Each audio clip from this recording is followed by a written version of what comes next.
Good afternoon, everyone. My name is Chris Marsh. I'm the Emergency Operations Center Deputy Director for this flood in the Boundary.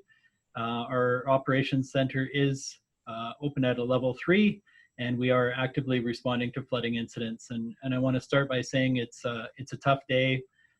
Lots of people being impacted today, and our hearts go out to everyone, as we know so many of you have been through this more than once before. So it's incredibly challenging, and let's remember to take care of ourselves and each other. So we are currently evacuating 171 additional residences.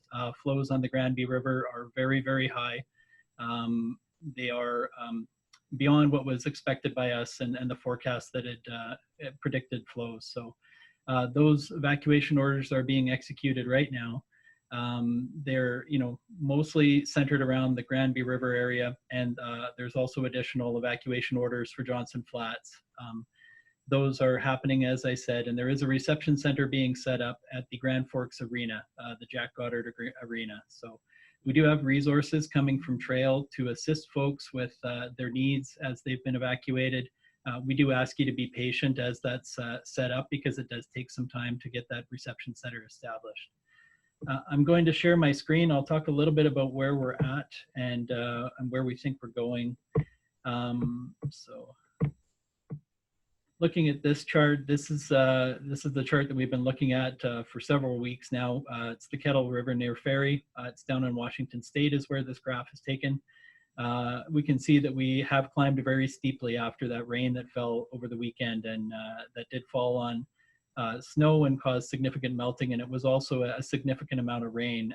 At the Grano Snow Pillow, we did receive 50 millimeters of rain, and so that's proving to be a huge challenge for us. The blue line is a moderate flood.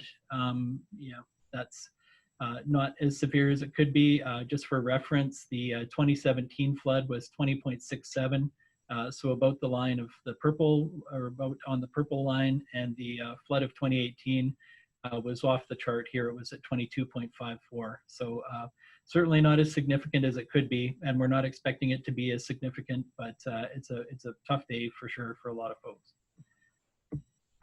Looking at the prediction here, and just another way of looking at things, this is a pretty familiar chart to everybody. So we have passed the action level, past the minor flood, past the moderate flood, and right now we're basically at the peak is what they're saying. So we're hoping that is true, but like I said, there's been challenges with the forecast data and the ability for our forecasters to understand the influence of the rain and the temperatures and that. So this has been adjusted quite a bit, but we're hopeful that we're near the peak. Looking at the real-time readings, here's the real-time reading for the Granby. So we can see a very significant peak here.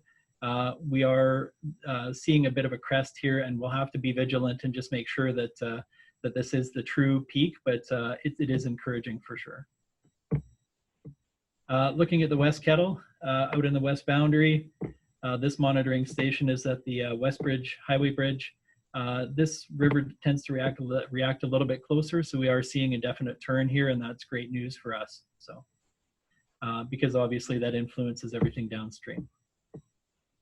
Looking at the Kettle River near West Bridge, this is on the Kettle River main stem, and it's very close to the West Kettle gauge. Also seeing a turn here.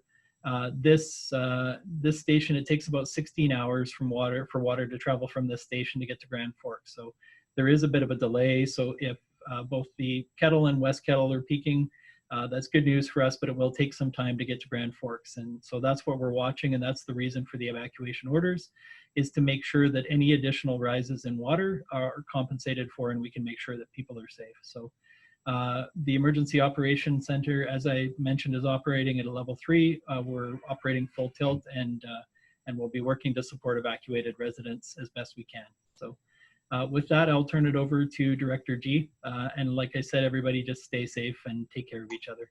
Thank you. Thank you.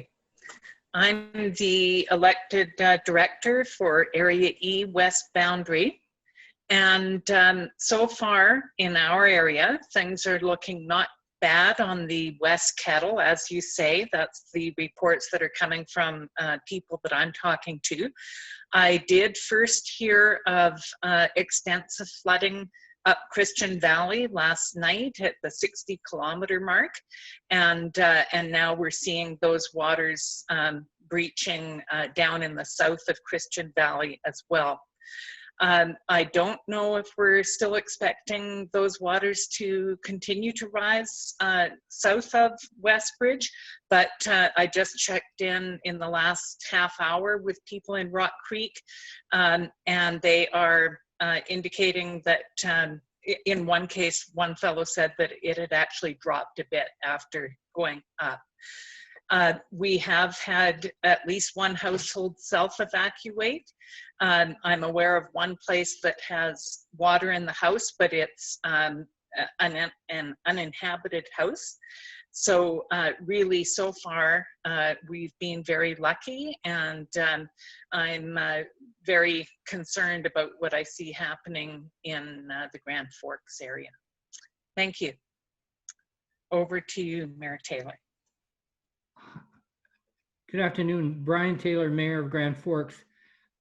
The sandbagging is still happening around town. There's various groups of people that have exhausted sand in some areas, are continuing to prepare, planning for the worst.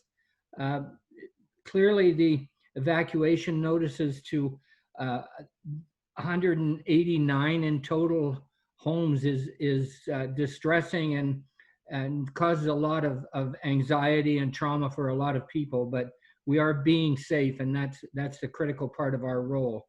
I'm pleased to see that there's a reception center being set up at the Jack Goddard Arena.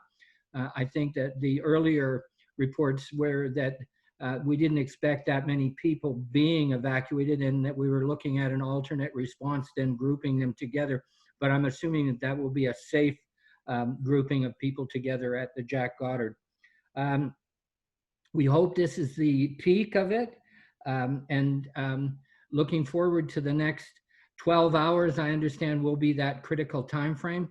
However, you can expect that the aqueducts, the tiger dams, will stay in place for another period of time, as there is another bump in the weather forecast that, again, not likely, but we're not taking chances. So you're likely to see that aqueduct system stay in place for another week.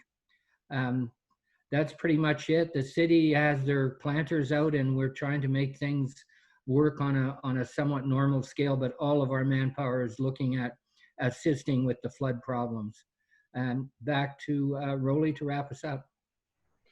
Thanks, everybody. All that I can add is just a reminder that the maps of those evacuation orders are all online.